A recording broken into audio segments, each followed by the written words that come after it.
Hello everyone, welcome to my YouTube channel English literature zone. आज के video का हम लोग का टॉपिक है द फ्रंटियर्स ऑफ क्रिटिसिज्म। ठीक है, जो कि टी.एस. इलियट का काफ़ी फेमस वर्क है। इससे पहले द फंक्शन ऑफ क्रिटिसिज्म पे हम ऑलरेडी वीडियो अपलोड कर रखे हैं। ठीक है, तो ये सेकेंड वीडियो है टी.एस. इलियट के क्रिटिकल वर्क पे, जो कि है द फ्रंटियर्स ऑफ क्रिटिसिज्म। तो इसका मतलब क्या होता है ना कि मतलब क्रिटिसिज्म की सीमाएँ, फ्रंटियर्स यानी सीमाएँ। तो क्रिटिसिज्म को लेके क्रिटिसिज्म यानी क्या हो जाता है, किसी भी जब कोई ऑथर किसी दूसरे ऑथर के वर्क को जज करता है, उसको पढ़ता है और उस पर अपना मतलब पॉइंट ऑफ व्यू रखता है कि वो वर्क कैसा है या किस तरीके से उसको पढ़े जाना चाहिए, तो वो क्रिटिसिज्म हो जाता है। मतलब दूसरे पोइट के वर्क को, दूसरे ऑथर के वर्क को जब कोई एक ऑथर जज करता है तो वो क्रिटिसिज्म हो जाता है। ठीक है, तो मेनली उसी के बारे में पढ़ेंगे कि उसकी सीमाएं क्या क्या होनी चाहिए अकॉर्डिंग टू टी.एस. इलियट। अगर हम बात करें तो टी.एस. इलियट और आई.ए. रिचर्ड को न्यू क्रिटिसिज्म का फादर भी माना जाता है। ये वाला जो वीडियो है अगर आप लोग के सिलेबस में है, आप लोग की हेल्प होती है ना वीडियो के थ्रू, तो प्लीज आप लोग वीडियो को लाइक करना, चैनल को सब्सक्राइब करना और कमेंट करके बताना वीडियो आपको कैसा लगा। सबसे पहले हम इंट्रोडक्शन से शुरू करते हैं। The frontiers of criticism is a lecture. The frontiers of criticism जो है एक लेक्चर है, ठीक है, गिवन बाय टी.एस. इलियट, जो कि दिया गया था टी.एस. इलियट के द्वारा at the university of Minnesota नाम के यूनिवर्सिटी में। एक लेक्चर दिया गया था टी.एस. इलियट के द्वारा, तो वही है द फ्रंटियर्स ऑफ क्रिटिसिज्म इन 1956। कब दिया गया ये लेक्चर? 1956 में दिया गया। इलियट को ऐसा लगता है, ऐसा अनुभव होता है, the necessity of pointing out the boundaries of criticism. तो इलियट को ऐसा अनुभव होता है कि ये बहुत ज़रूरी हो गया कि क्रिटिसिज्म जो है ना, किसी के वर्क को जज करने की जो तरीका होता है, उसके लिए बाउंड्री सेट करना, उसके लिए सीमा सेट करना बहुत ज़रूरी है। ऐसा टी.एस. इलियट फील करते हैं। This lecture is an attempt, तो ये लेक्चर उसी का एक अटेम्प्ट यानी कोशिश है to define the scope and purpose of criticism. कि हम लोग क्या किए थे, स्कोप यानी एक दायरा, एक क्या क्षेत्र होना चाहिए क्रिटिसिज्म का, एंड पर्पस और क्या उद्देश्य होना चाहिए क्रिटिसिज्म का, वो चीज इसमें डिफाइन की गई है इस लेक्चर के थ्रू। ठीक है, अब आगे है this lecture was reprinted in on poetry and poets. और इसी लेक्चर को, वो लेक्चर तो दे दिए यूनिवर्सिटी में, बट इस लेक्चर को प्रिंट करवाया गया ऑन पोएट्री एंड पोएट्स में, एक कलेक्शन ऑफ इलियट्स क्रिटिकल एसे 1957। तो इलियट का एक एसेज का, निबंधों का कलेक्शन था ऑन पोइट्री एंड पोएट्स, तो उसी में इस एसे को पब्लिश करवाया गया। कब? 1957 में। अब आगे है दिस एसे इज सिग्निफिकेंट, यह एसे महत्वपूर्ण है, ठीक है, बिकॉज क्योंकि it represents Eliot response to new critical perspective. नई आलोचना का जो तरीका आया था, तो उसमें मतलब इलियट का, उसके प्रति इलियट का क्या रिस्पॉन्स था, वो चीज़ ये ऐसे प्रेजेंट करता है। Which had taken the academic study of literature bye storm during Eliot's life time. और की वजह से क्या हुआ कि इलियट के लाइफ टाइम, इलियट के जीवन काल के दौरान साहित्य एकेडमिक यानी साहित्य के एकेडमिक अध्ययन के क्षेत्र में बहुत बड़ा तूफान आया। ठीक है, it also present an analysis of some its author on poetic work. यह क्या करता है, कुछ ऑथर्स के पोएटिक वर्क की व्याख्या भी करता है। And unusual characteristic of modern criticism, जो कि एक असामान्य कैरेक्टरिस्टिक यानी विशेषता माना जाता है लिटरेरी क्रिटिसिज्म का, मॉडर्न क्रिटिसिज्म का।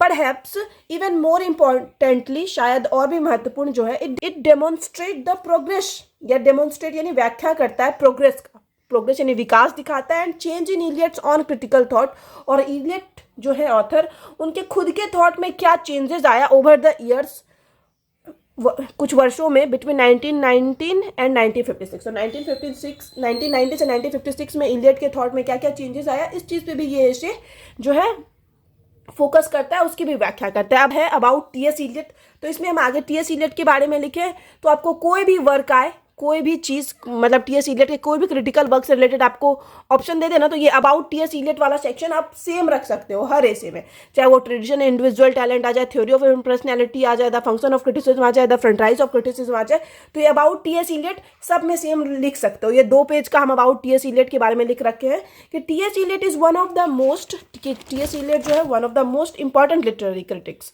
महत्वपूर्ण साहित्यिक आलोचक है ऑफ द मॉडर्न एज के। ही वॉज एन एसेइस्ट, वह एक एसेइस्ट भी थे, पब्लिशर भी थे, प्लेराइट भी थे, लिटरेरी एंड सोशल क्रिटिक्स भी थे।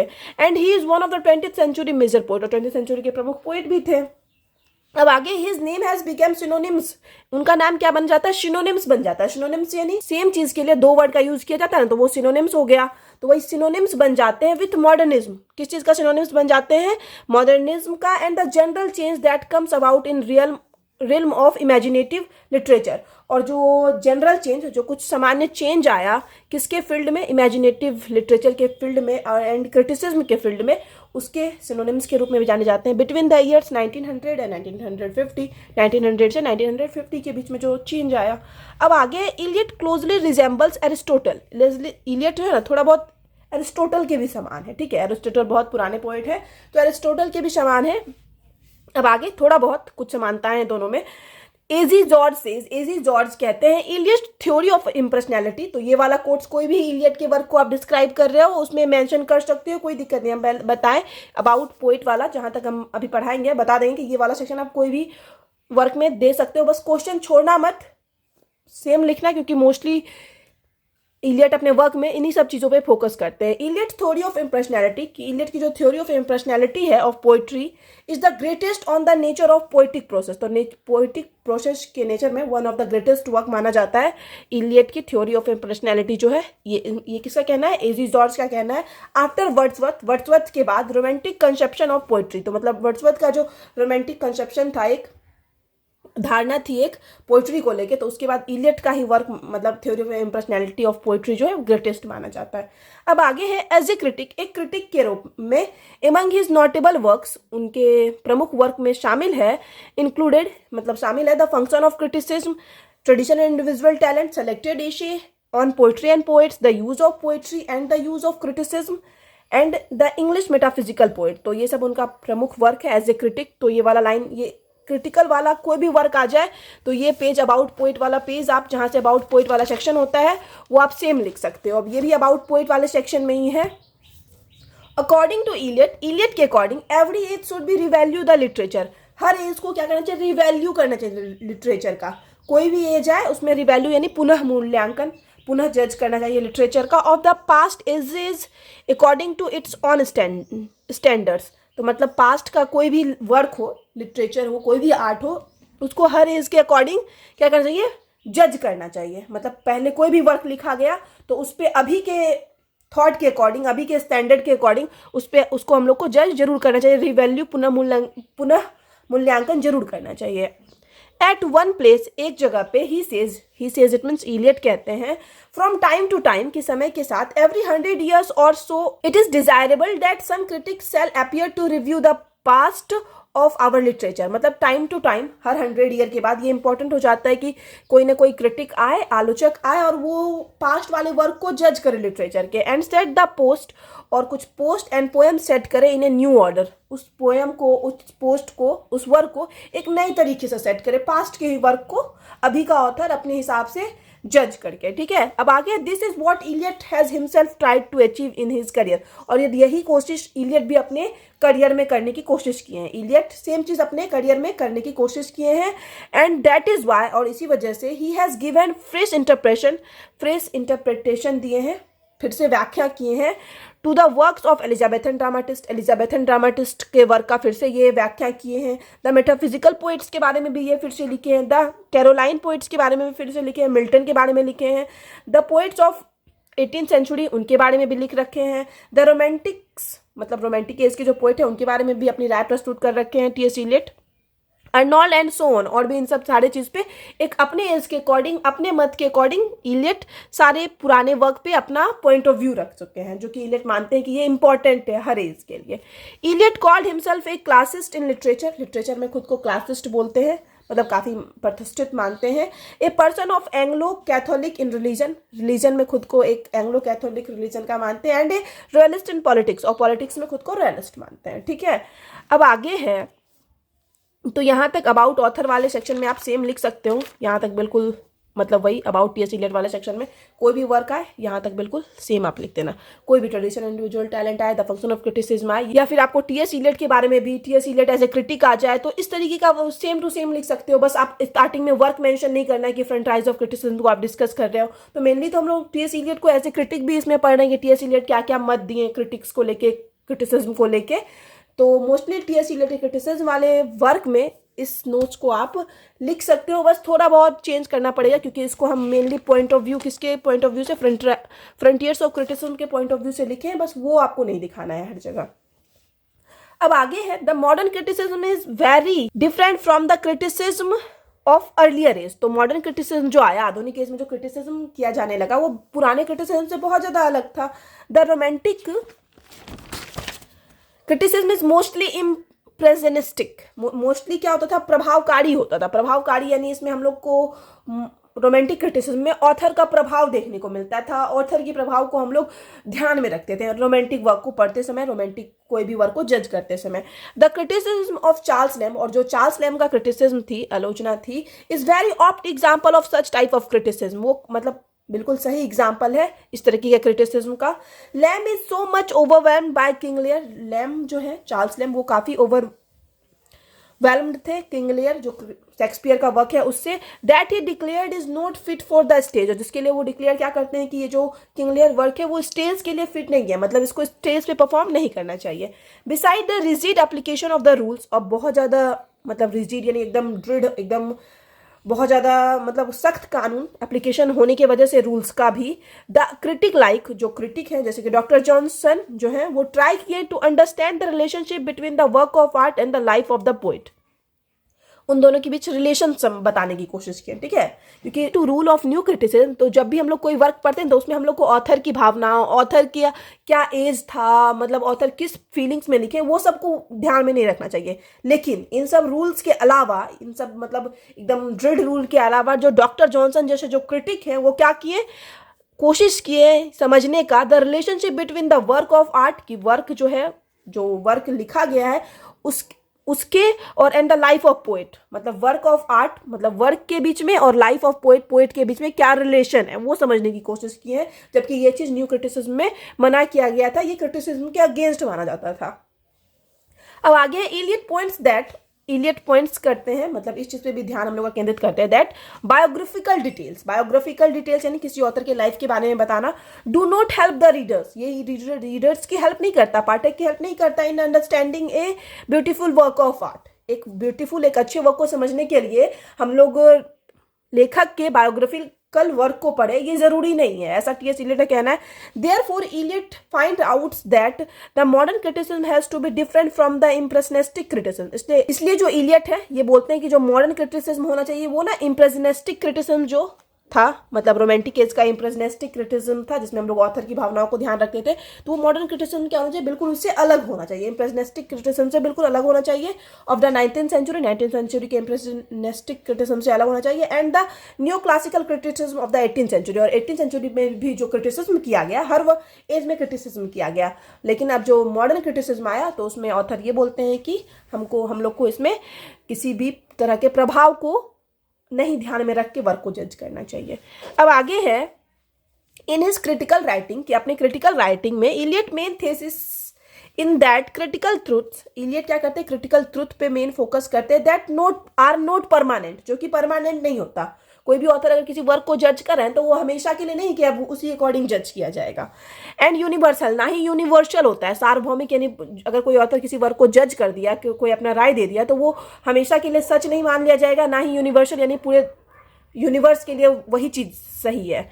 And they can not be valid for all times, ना तो वो हर एज के लिए, हर टाइम के लिए वैलिड होगा, एंड ना ही हर एज के लिए वैलिड होगा कोई भी वर्क को जब जज किया जाता है। तो एवरी न्यू जनरेशन, हर नए जनरेशन के लिए हैज इट्स ऑन वैल्यूज, उसका अपना मूल्यांकन होगा, उसका अपना मूल्य होगा, and creates it's on critical truth, और वो अपना खुद का क्रिटिकल ट्रूथ क्रिएट करेगा, ठीक है। मतलब अभी अगर कोई वर्क को जज किया जाए, आज से 100 साल बाद वर्क को जज किया जाए और आज से 100 साल पहले जो वर्क को जज किया गया होगा, सब में हम लोग को क्या करना पड़ेगा, सब में हम लोग को डिफरेंस देखने को मिलेगा, और यही एक सही तरीका होता है कि वर्क को जज हर एज के अकॉर्डिंग किया जाए।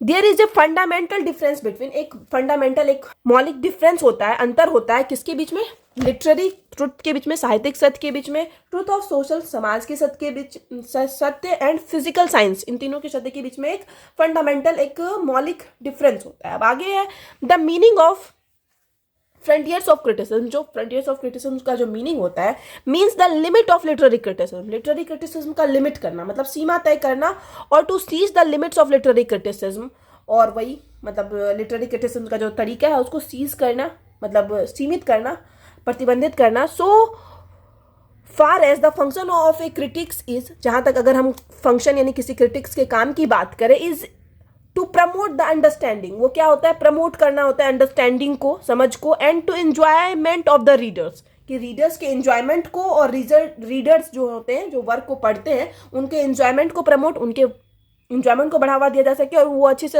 अच्छे वर्क को अच्छे से समझ सके, अंडरस्टैंड कर सके। मेन क्रिटिक्स का काम यही होता है।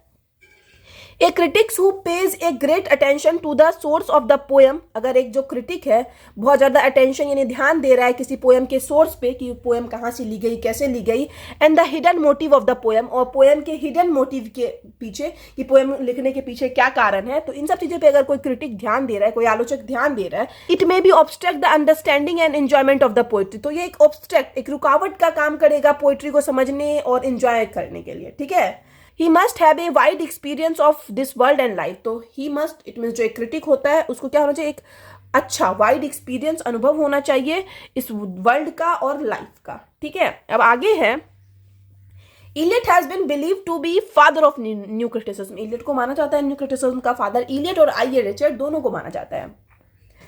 The critic should always understand the difference between explanation and understanding, एक क्रिटिक जो होता है, एक आलोचक होता है, उसको हमेशा समझना चाहिए कि एक्सप्लेनेशन और अंडरस्टैंडिंग के बीच में क्या डिफरेंस है। इफ ए क्रिटिक, कि अगर एक जो क्रिटिक होता है, आलोचक होता है, फेल्स टू हेल्प अस, कि वो फेल हो जाता है, मतलब नहीं समझा पाता है हम लोग को, हमारी मदद करने में फेल हो जाता है, इन अंडरस्टैंडिंग मतलब समझाने में, एंड एंजॉइंग पोइट्री, और पोइट्री को एंजॉय करता है, हिज वर्क्स में भी ये यूजफुल एक्टिविटी, तो उसका वर्क मतलब यूजफुल एक्टिविटी माना जाएगा कि वो वर्क को हम लोग को समझा पाया। But it does not come under the category of literary criticism, लेकिन ये लिटरेरी क्रिटिसिज्म के कैटेगरी के अंदर नहीं आता है। It is a contribution of psychology, इसमें किस चीज़ का कंट्रीब्यूशन माना जाता है, साइकोलॉजी का, सोशियोलॉजी का, लॉजिक का और some other branch of the knowledge, और नॉलेज के दूसरे ब्रांच का इसमें योगदान माना जाता है, कंट्रीब्यूशन माना जाता है। But it can not be called criticism, लेकिन इसको आलोचना नहीं कहा जा सकता, क्योंकि आलोचना में क्या होता है ना, मतलब मेनली जो लिटरेरी क्रिटिसिज्म के आलोचना में क्या बताया गया हम लोग को, क्रिटिसिज्म को जज, कोई भी वर्क को जज करते समय क्या करना है, किसी ऑथर के इंटेंशन को, पोएम के सोर्स को, उसके मोटिव को ध्यान में नहीं रखना है। तो अगर कोई ऑथर ऐसा करता है और हम लोग को समझा भी देता है वर्क को, तो बहुत अच्छी बात है। ये अलग अलग मतलब विषय के क्षेत्र में आ जाएगा, नॉलेज के, सोशियोलॉजी में आ जाएगा, साइकोलॉजी में आ जाएगा, लॉजिक में आ जाएगा, लेकिन इसको लिटरेरी क्रिटिसिज्म नहीं कहा जा सकता है। If we take an information of a poet's period, कि अगर हम लोग पोएट्स के पीरियड मतलब पोएट्स जिस टाइम थे उनके समय का इन्फॉर्मेशन लेते हैं, and the condition of the society, और उस टाइम के सोसाइटी का क्या कंडीशन था उसके बारे में इंफॉर्मेशन लेते हैं, उसके बारे में पता करते हैं, इज विच ही लिव्ड, जिसमें कि वह रहता था, we do not understand the real understanding of poetry, तो हम क्या करेंगे, रियल अंडरस्टैंडिंग मतलब सही तरीके से जो पोएट्री होता है उसको नहीं समझ पाएंगे। सच टाइप ऑफ इंफॉर्मेशन, और ऐसा जो इंफॉर्मेशन है, आर ओनली हिस्ट्री, वो क्या किस क्षेत्र में आ जाता है, हिस्ट्री के क्षेत्र में आ जाता है, कि ऑथर का जो है क्या इंटेंशन था, किस टाइम रहते थे, कैसे सोसाइटी में रहते थे, ये सारा इन्फॉर्मेशन अगर हम लोग पता करने लगते हैं किसी भी वर्क को पढ़ने के लिए, किसी भी वर्क को जज करने के लिए, तो वो हिस्ट्री के इन्फॉर्मेशन में आ जाता है, and not for literary criticism, literary criticism नहीं कहलाता है वो। अब आगे in frontiers of criticism, frontiers of criticism में, सीमाओं में, इलियट सेज दैट, इलियट कहते हैं that a poet has a other interest beside poetry, की पोइट्री के अलावा भी पोइट का दूसरा इंटरेस्ट हो सकता है, but he is a poet, क्योंकि वह एक पोइट है, because his main interest are turning his experience and thought, तो उसका मेन इंटरेस्ट किस चीज़ में होना चाहिए, कि अपने एक्सपीरियंस, अपने अनुभवों को, अपने थॉट को, अपने विचारों को एक्सप्रेस करना, अपने वर्क के थ्रू दिखाना, तो मेन इंटरेस्ट इसी में होना चाहिए। So a critics has also other interest, तो इसलिए जो एक क्रिटिक होता है उसका दूसरा इंटरेस्ट भी हो सकता है बिसाइड पोइट्री, पोइट्री के अलावा, एंड लिटरेरी क्रिटिसिज्म के अलावा।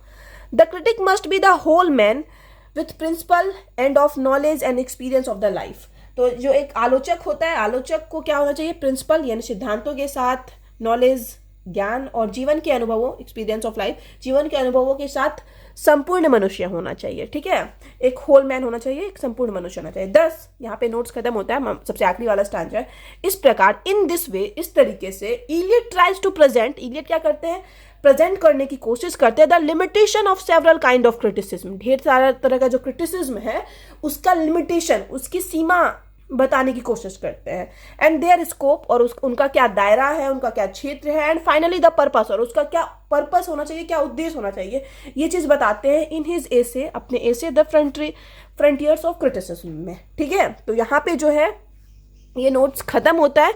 वीडियो अगर आपको अच्छा लगा, आपके लिए हेल्पफुल है, तो प्लीज़ आप लोग वीडियो को लाइक करना, चैनल को सब्सक्राइब करना और कमेंट करके बताना वीडियो आपको कैसा लगा। मिलते हैं नेक्स्ट वीडियो में नेक्स्ट टॉपिक के साथ।